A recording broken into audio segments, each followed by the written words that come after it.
au milieu d'une apocalypse zombie qui a réduit la civilisation en ruine. Aiden survit isolé chez lui, s'accrochant à la routine, aux souvenirs et à l'espoir de garder la raison. Alors qu'il paraît totalement seul, une rencontre inattendue avec une fille lui redonne une raison d'avancer. Il doit trouver le courage de sortir pour la sauver, sinon ils mourront seuls. Je parle du film Alone. Merci au club Elite N Minutos qui rend chaque vidéo possible. Pour rejoindre cette famille, clique sur Rejoindre. Tout commence avec Aiden qui parle directement à la caméra.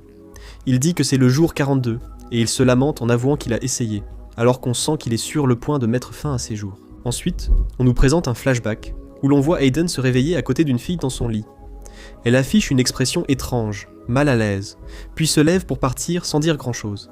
Aiden commence à fumer, se lève lentement, et voit un mot de ses parents lui rappelant de ne pas payer le loyer. Peu après, Aiden entend des cris et un vacarme dehors. Comme d'habitude, il allume la télévision, mais constate l'absence de signal normal. À la place, une transmission d'urgence retentit.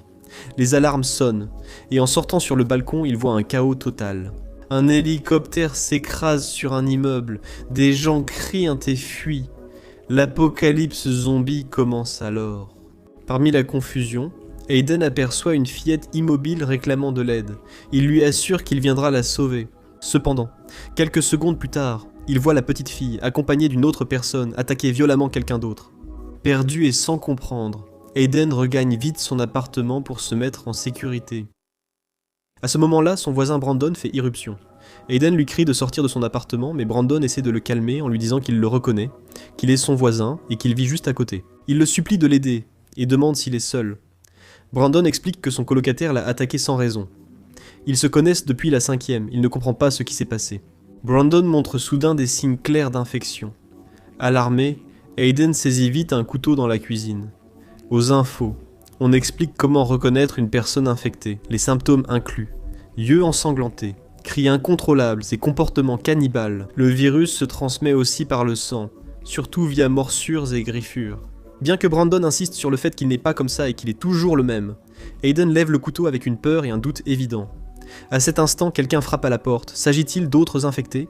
Brandon supplie Aiden de ne pas le laisser sortir, affirmant qu'il mourra. Mais Aiden, dépassé, dit qu'il ne peut pas l'aider et lui demande de partir. Les yeux de Brandon commencent à saigner, confirmant le symptôme le plus évident de l'infection. Finalement, Brandon part et se fait attaquer par les zombies dehors. Aux infos, il conseille d'éviter tout contact avec l'Aiden pour prévenir l'infection et sa propagation. Il recommande de trouver une cachette sûre et d'y rester, en espérant que la situation ne dure pas trop longtemps. Aiden panique et commence à passer des appels désespérés, mais aucun n'aboutit. Pendant ce temps, il entend des cris de détresse venant de l'extérieur, ce qui augmente encore plus son angoisse. Il reçoit soudain des messages de son père envoyés il y a plusieurs jours, resté bloqué faute de réseau. Son père lui demande s'il va bien, et évoque des nouvelles inquiétantes à la télévision. Aiden lui demande des nouvelles de sa sœur. Il lui dit qu'ils viendront le chercher et de vérifier leur identité avant d'ouvrir. Plus tard, il explique qu'ils ne viendront pas, et rassure en disant qu'ils sont ensemble. Il supplie de veiller sur sa sœur et d'être fort. Peu après, Aiden reçoit un message de sa mère disant qu'ils ont tenté de l'appeler plusieurs fois. Aiden essaie de rappeler immédiatement, mais une fois de plus, il n'obtient pas de réponse. Avec le temps, il commence à marquer les jours sur un miroir et place la phrase que son père lui a dite, « Survie », sur une photo de famille. Il hallucine la présence de son père qui lui parle et lui tient compagnie dans sa solitude. Les jours passent. Les informations indiquent l'absence d'impératifs biologiques clairs. On a découvert que les personnes infectées ressentent une impulsion à attaquer uniquement les êtres vivants non infectés. Des changements chimiques affectent fortement la fonction cérébrale. Les observations montrent que des émotions comme la colère et la honte déterminent leur comportement. Pendant ce temps, Aiden tente à nouveau de passer un appel, mais il n'arrive toujours pas à établir la connexion aux informations. Il recommande aussi de rationner nourriture et eau, alors que d'autres métropoles signalent la perte d'accès à ces ressources. On dit qu'un humain survit 3 semaines sans nourriture, mais seulement 3 jours sans eau. Cette même nuit, Aiden commence à enregistrer une vidéo d'actualité. Il évoque déjà une pandémie mondiale. Aiden admet être seul depuis le début. C'est étrange pour lui. n'ayant jamais passé plus d'une journée seul. Pourtant, il tente de résister alors que les jours passent. Et dans les informations, on mentionne qu'il existe 2 défaillances principales dans le cerveau infecté. Le cerveau reptilien devient alors hypersensible, surtout dans les zones liées à la colère et à l'agressivité. Selon les rapports, cet état s'active surtout lors du contact avec des êtres vivants sains. Quand le cerveau reptilien agit, il réduit partiellement l'activité du cortex frontal. Pas assez pour annuler l'action consciente, mais assez pour provoquer cris, spasmes et mouvements involontaires. Hayden enregistre toujours ses vidéoblogs, déjà au 16e presque un par jour depuis le début. Ses provisions sont presque épuisées, et il sait qu'il devra bientôt quitter l'appartement.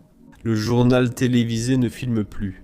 Il rediffuse sans cesse les mêmes segments et messages. Il est étrange de les voir faire comme si de rien n'était, alors qu'il est clair que quelque chose de terrible arrive. Hayden regarde toujours ses diffusions, espérant voir sa famille à l'écran, même s'il sait que c'est absurde. Il s'accroche à ce mince espoir. Il avait lu sur la privation sensorielle. Des personnes isolées, privées de son, de vision et de tout stimulus, finissaient par halluciner. Pourtant, elles étaient saines d'esprit. Il voyait des choses juste pour satisfaire le besoin désespéré d'information de son cerveau. Hayden pense qu'il a commencé à vivre quelque chose de similaire, que son esprit commence à le trahir. Cependant, soudainement, il entend des bruits, et cette fois, il sait qu'ils sont réels. Un zombie est entré dans son appartement. Hayden attrape immédiatement une batte de baseball et se cache. Le zombie avance lentement. Hayden se glisse derrière lui et le frappe, le faisant tomber au sol. Les jours passent, et Hayden est épuisé. Il filme un nouveau vidéoblog où il avoue ignorer ce qui se passe, tout en sachant la vérité au fond de lui. Ce n'est pas un mystère. A-t-il l'impression de perdre la raison ? Il ne cesse de penser à ces histoires extrêmes, à cet homme qui a rampé sur des kilomètres dans la neige avec les jambes brisées pour se mettre en sécurité. Lui, il ne peut même pas ouvrir la porte. Hayden réalise qu'il est lâche, et sait qu'il mourra de faim dans 3 jours. Soudain, il entend un son sur son téléphone. C'est un message vocal de ses parents. Ils lui disent qu'ils sont très inquiets pour lui et espèrent qu'il va bien. Ils l'informent que sa sœur a quitté la ville avant le blocage des routes et se trouve dans une cabane. Mais eux n'ont pas pu partir à temps. Ils lui demandent d'essayer de la contacter car elle ne répond pas et de tout faire pour la joindre. Ils lui disent qu'ils sont enfermés avec d'autres dans le bureau et le supplient de rester à l'intérieur et de garder la porte fermée. Soudain, Hayden entend à l'autre bout du téléphone plusieurs zombies faire irruption dans le bureau où se trouvent ses parents. Puis il n'entend plus que des cris, encore des cris, et finalement plus rien. Le silence envahit tout. Hayden est complètement dévasté. À ce moment-là, il comprend qu'il a perdu ses parents. Déterminé, Hayden prend une batte et sort de son appartement. Dans le couloir, il tombe sur Brandon, déjà transformé en zombie. Même si Hayden essaie de se convaincre qu'il va bien, il s'arrête, lève la batte, prêt à frapper mais n'y parvient pas. À ce moment, d'autres zombies courent vers lui et sont vite rejoints, formant un groupe croissant et menaçant. Hayden s'enfuit par la porte de secours, mais fait face à encore plus de zombies avançant vers lui, sans autre choix. Il rebrousse chemin, court dans les couloirs vers son appartement, repoussant les zombies sur sa route. Après une course effrénée, il parvient enfin à entrer et sécurise la porte, une fois de plus, en poussant le réfrigérateur pour la bloquer et la renforcer de l'intérieur. Alors que les zombies forcent l'entrée, Hayden remarque qu'un d'eux insiste particulièrement pour entrer de l'autre côté de la porte. Il écoute, tendu et incrédule, le zombie répéter « Viens ici ». Oui, dans ce film, les zombies parlent. Hayden regarde par la fenêtre, alors que toutes les lumières de la ville s'éteignent, plongeant tout dans une obscurité silencieuse. Peu après, des souvenirs avec sa sœur commencent à refaire surface, des scènes du passé qui l'envahissent d'un mélange de nostalgie et de douleur, jusqu'à ce qu'il finisse par s'endormir. Le lendemain, Hayden se réveille avec l'impression qu'il ne peut plus continuer. Alors il fixe son regard sur la phrase qu'il a placée au-dessus du portrait de famille, « Survie », des mots qui pèsent autant qu'ils le soutiennent. Avec une détermination fragile, il décide de tout préparer, enregistre une vidéo dans laquelle il dit que c'est le jour 42, et fait ses adieux avec un calme tendu, comme s'il fermait un chapitre définitif. Puis il s'écarte et semble prêt à prendre une décision extrême. Cependant, à ce moment-là, il s'arrête en remarquant la présence d'une jeune fille devant son appartement. La distraction le déstabilise et, au milieu de la confusion, il perd l'équilibre et lutte instinctivement pour rester en vie, jusqu'à ce qu'il tombe finalement et parvienne à survivre. Aiden se relève avec difficulté et s'approche de la fenêtre pour observer la jeune fille. Elle avance lentement jusqu'à se retrouver devant la vitre et ferme les rideaux. Ensuite, Aiden enregistre un dernier vidéoblog. Il explique que la batterie de son ordinateur va s'épuiser et qu'il ne peut pas la recharger pour l'instant. Il précise avoir vu une fille ce jour-là, même s'il admet que « rencontrer » est exagéré. Il est presque sûr qu'elle était réelle. Il pense aussi qu'elle est peut-être seule et pourrait avoir besoin d'aide, d'eau ou de nourriture. Aiden sent qu'il est encore capable de lui offrir son aide et décide que le lendemain, il essaiera de le faire. Alors qu'il parle, la batterie s'épuise, l'écran s'éteint et l'enregistrement s'arrête. Ses mots restent en suspens. Le lendemain, Aiden observe plusieurs zombies errant depuis le balcon.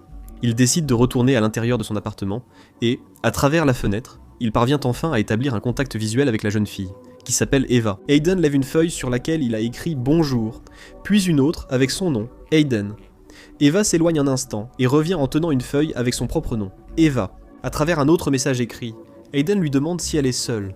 Elle acquiesce, et il lui répond par des gestes qu'il l'est aussi, à l'aide d'autres feuilles. Aiden lui confie c'est la première personne qu'il croise depuis longtemps, et affirme ne pas vouloir lui nuire. Eva, utilisant un tableau, lui demande s'il a préparé tous ses messages. Aiden lui retourne la question, curieux de savoir si cela la met mal à l'aise.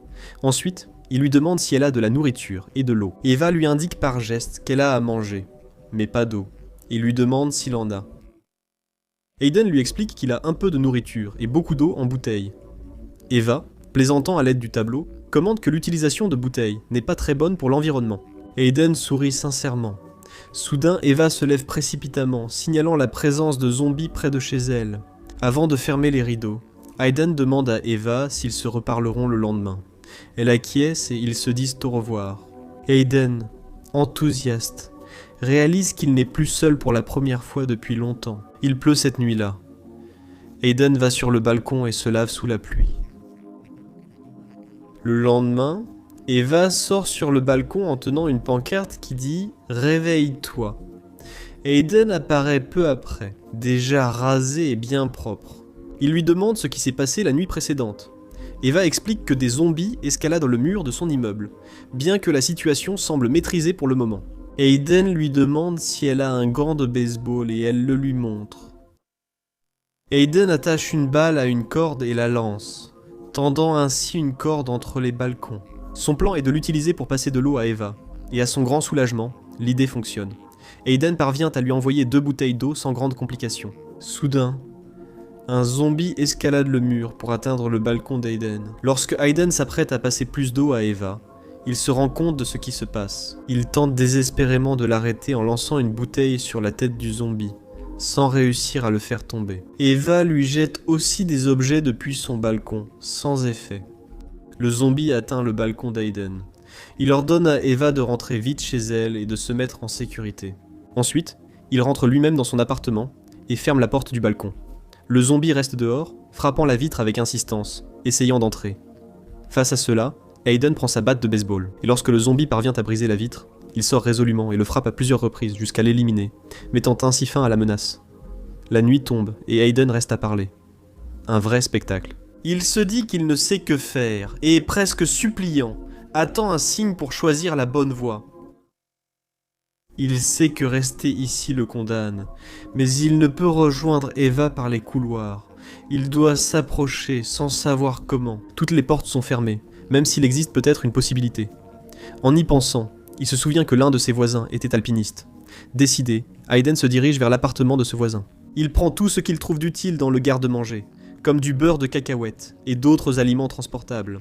Il trouve alors une corde et un sac à dos parfait pour lui. Mais soudain le voisin, déjà zombie, surgit et l'attaque. Aiden se défend et le frappe désespérément jusqu'à l'épuisement. Il achève son voisin zombie et sa femme avec une hache. En quittant l'appartement, Aiden croise plusieurs zombies dans le quartier Aiden. Couloir. Il ferme la porte discrètement pour ne pas attirer leur attention.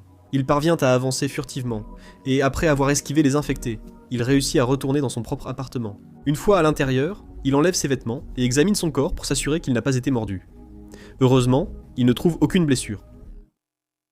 Ensuite, il vérifie le sac à dos de randonnée qu'il a pris dans l'appartement de son voisin et découvre à l'intérieur 2 talkies-walkies. Il les essaie et constate qu'ils fonctionnent. À ce moment, Aiden pleure de joie et affirme pouvoir communiquer avec Eva grâce à eux, mais s'interroge aussitôt sur comment lui en envoyer un. Plus tard, Aiden descend au premier étage et réussit à lancer un talkie-walkie sur le balcon d'Eva. Ensuite, il évite à nouveau les zombies et se cache pour ne pas être vu par les infectés. Avec beaucoup d'efforts, il parvient à retourner une fois de plus dans son appartement. Il laisse une note à Eva sur sa fenêtre. « Vérifie ton balcon ». Le lendemain, Eva utilise le talkie-walkie et parle à Aiden pour la première fois. En entendant sa voix, elle est émue, le cœur battant, et lui demande s'il est là. Il confirme. Finalement, ils arrivent à communiquer verbalement, ce qui est inédit pour eux, puisqu'ils n'avaient échangé que par gestes et écrits jusqu'alors. Eva dit qu'elle n'arrive pas à croire ce qu'il a fait, et Aiden s'excuse, admettant que beaucoup de temps a passé. Ensuite, avec intérêt, il lui demande comment elle va. Elle lui répond qu'elle se sent fantastique, et lui retourne la question. Aiden sourit, et dit que sa voix le rend incroyable. Elle répond que c'est aussi très agréable d'entendre la sienne. Aiden tente de demander si les zombies frappent toujours au mur, mais Eva l'interrompt. Il lui confie qu'il n'a pas parlé à quelqu'un depuis longtemps, et, malgré les difficultés à venir, il souhaite discuter d'autre chose un instant. Aiden ressent un grand soulagement et une joie immense. Eva, curieuse, lui demande s'il fait du surf, car elle a parfois vu ses planches et ses combinaisons en néoprène sur le balcon. Aiden lui confirme que oui, il pratique régulièrement le surf. Ensuite, elle lui demande s'il a une petite amie, car il lui semblait avoir vu quelqu'un près de lui. Mais il lui précise que non, ce n'est pas sa petite amie. Aiden lui demande si elle est en couple. Eva répond non et confie avoir été fiancée il y a quelques années, sans relation sérieuse depuis. La conversation devient plus personnelle. Eva lui demande s'il est déjà tombé amoureux. Aiden sourit et lui raconte que oui, une seule fois. En cours moyen 2, Caldwell, une fille adorable, lui a pris la main, puis a pleuré et vomi. Cette anecdote fait rire Eva. Ensuite, Aiden mentionne qu'il a vu qu'elle aime dessiner. Eva lui confirme que c'est vrai, et lui avoue même qu'elle l'a dessiné 1 ou 2 fois. Elle reconnaît que c'est moins étrange qu'il n'y paraît. Aiden plaisante sur le fait d'être exploité. Elle répond qu'il n'y a pas eu grand-chose à observer récemment. Son acte courageux et audacieux de la veille la remplit de gratitude.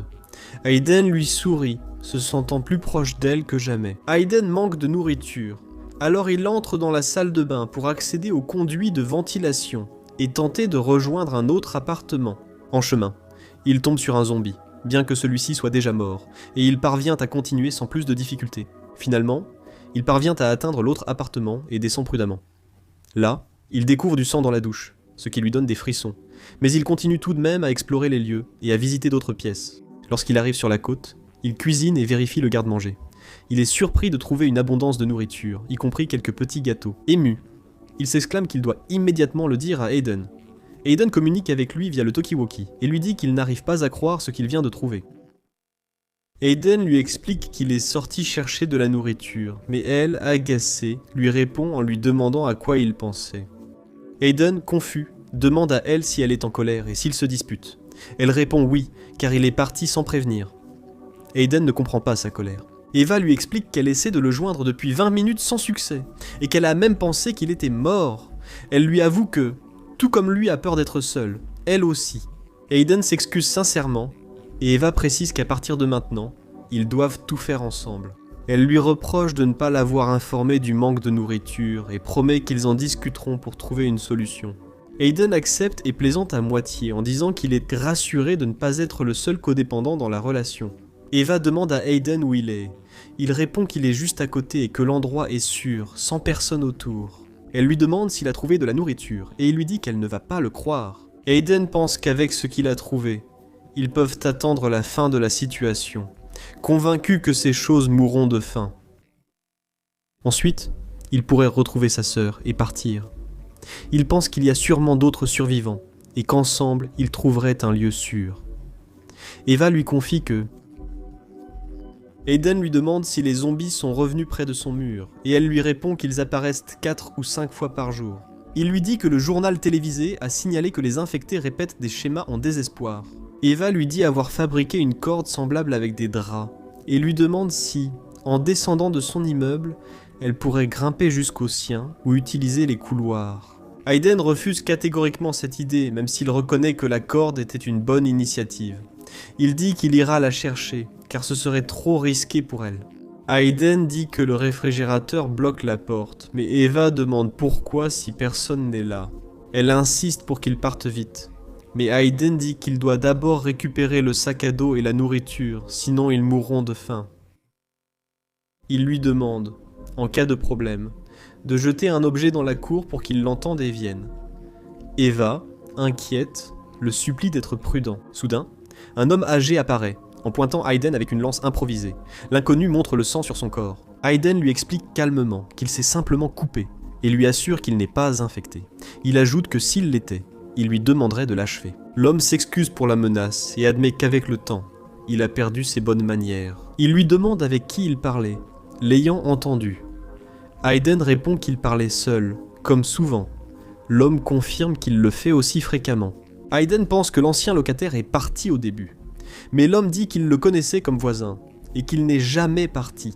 Il dit à voix basse qu'il s'est suicidé dans la salle de bain. Voyant les rideaux ouverts, il demande à Hayden s'il les a ouverts, et lui demande de ne plus recommencer. L'homme lui offre un peu de nourriture et demande si Hayden vivait avec quelqu'un avant. Hayden répond qu'il a toujours été seul. L'homme demande à Hayden s'il a été seul tout ce temps, et s'il a dû terminer quelque chose. Hayden explique que s'il y avait eu d'autres personnes, il aurait aussi fallu les nourrir. Après un silence, Hayden admet en avoir éliminé un, mais il avoue qu'un autre le hante encore car il n'a pas pu le faire. Hayden lui demande s'il a vu le journal avant la coupure, quand il disait que les infectés savaient ce qu'ils faisaient. Il précise que dans une telle situation, il aimerait qu'on mette fin à sa souffrance. L'homme pense qu'ils trouveront peut-être un remède un jour, mais Hayden doute, rappelant qu'on cherche un remède contre le cancer depuis plus de 100 ans sans succès. Il lui demande ensuite s'il a dû tuer un infecté. L'homme répond non. Hayden partage alors sa théorie. S'ils résistent assez longtemps, peut-être que les infectés mourront de faim, avant de partir avec de la nourriture. Il lui demande si l'ancien occupant avait une épouse. L'homme doute, n'ayant vu aucun vêtement féminin. Hayden pense qu'une raison forte a motivé sa décision. L'homme acquiesce, précisant que si sa compagne avait été infectée, cela aurait pu suffire. Ensuite, l'homme demande à Hayden d'imaginer avoir passé presque toute une vie avec quelqu'un. Il lui suggère d'imaginer si cette personne tombait soudainement malade ou était touchée par l'extérieur, et ne le regardait plus avec amour, mais avec haine. Il lui demande d'imaginer combien cela peut être dévastateur, suggérant que c'est peut-être pire que la solitude. Il précise aussitôt qu'il dit cela pour s'amuser, que ce sont des inventions sans importance. Alors qu'Hayden prend une bouteille, l'homme le frappe par derrière avec une batte et le rend inconscient. Hayden se réveille plus tard, attaché à un lit. Il découvre que la femme de l'homme, infectée, répète sans cesse « tue-moi » de façon inquiétante. L'homme veut que sa femme se nourrisse d'Hayden. Il s'approche et se présente comme Edward. Il lui avoue n'avoir jamais fait de mal à personne et se demande désespérément « Que pourrais-je faire d'autre ?» Il dit aimer sa femme et précise qu'Hayden doit vivre pour qu'elle se nourrisse de lui. Il lui dit qu'il va lui donner des comprimés pour le garder inconscient et l'affaiblir pour qu'il ne puisse se défendre. Il ajoute froidement qu'Hayden sera le premier humain dont elle se nourrira, car jusque-là, elle n'avait attaqué que leurs 2 chiens. Hayden essaie de le raisonner en lui disant que sa femme souffre, mais Edward répond que celui qui souffre vraiment, c'est lui. Soudain, la voix d'Eva retentit dans le talkie-walkie. Edward l'entend et quitte la pièce, tandis qu'Hayden se libère de ses liens. Quand Edward revient, Hayden le pousse violemment, le faisant tomber près de sa femme qui se précipite sur lui. Ainsi s'achève une fin tragique et inévitable. Eva prévient Hayden par talkie-walkie qu'ils sont chez lui, sans tarder. Hayden part immédiatement à sa recherche, quitte son appartement et trouve Eva prise au piège entre plusieurs zombies. Hayden atteint le rez-de-chaussée, éliminant plusieurs ennemis en chemin. Eva jette une corde faite de draps à Hayden depuis l'étage supérieur, lui permettant de grimper. Mais il n'atteint qu'un étage sous elle. Eva descend. Ils se retrouvent et s'enlacent, soulagés et émus d'être encore en vie. Ensemble, ils tentent de rejoindre l'appartement d'Hayden. Eva y entre la première, Hayden restant derrière pour affronter un zombie. Il revient ensanglanté et paniqué en voyant une tache sombre sur sa chemise, pensant un instant être infecté. Convaincu qu'il risque de se transformer et de mettre Eva en danger, il prend une décision désespérée, mais elle le supplie de rester. Les mains tremblantes, Aiden retire sa chemise et tous deux sont soulagés de voir qu'il n'a aucune morsure ni infection. Sans perdre plus de temps, il court vers la porte de l'appartement et pousse le réfrigérateur pour la bloquer, empêchant les zombies d'entrer. Épuisés, mais en sécurité. Pour l'instant, ils se regardent et se promettent de rester ensemble et de survivre, quoi qu'il en coûte. Et c'est ainsi que ce film se termine. Cette vidéo existe grâce aux membres du club élite de N-Minutos, qui soutiennent la chaîne et rendent possible les résumés hebdomadaires de films et séries. Rejoins ce groupe exclusif, consulte rapidement des résumés de films à l'affiche et demande-moi le résumé de ton choix. Accéder à une bibliothèque privée avec du contenu que personne d'autre ne voit. Et, le plus important, recevoir la reconnaissance et les remerciements de toute la communauté. En tant qu'acteur de ce projet, arrête d'hésiter. Rejoins-nous dès maintenant avec le bouton rejoindre.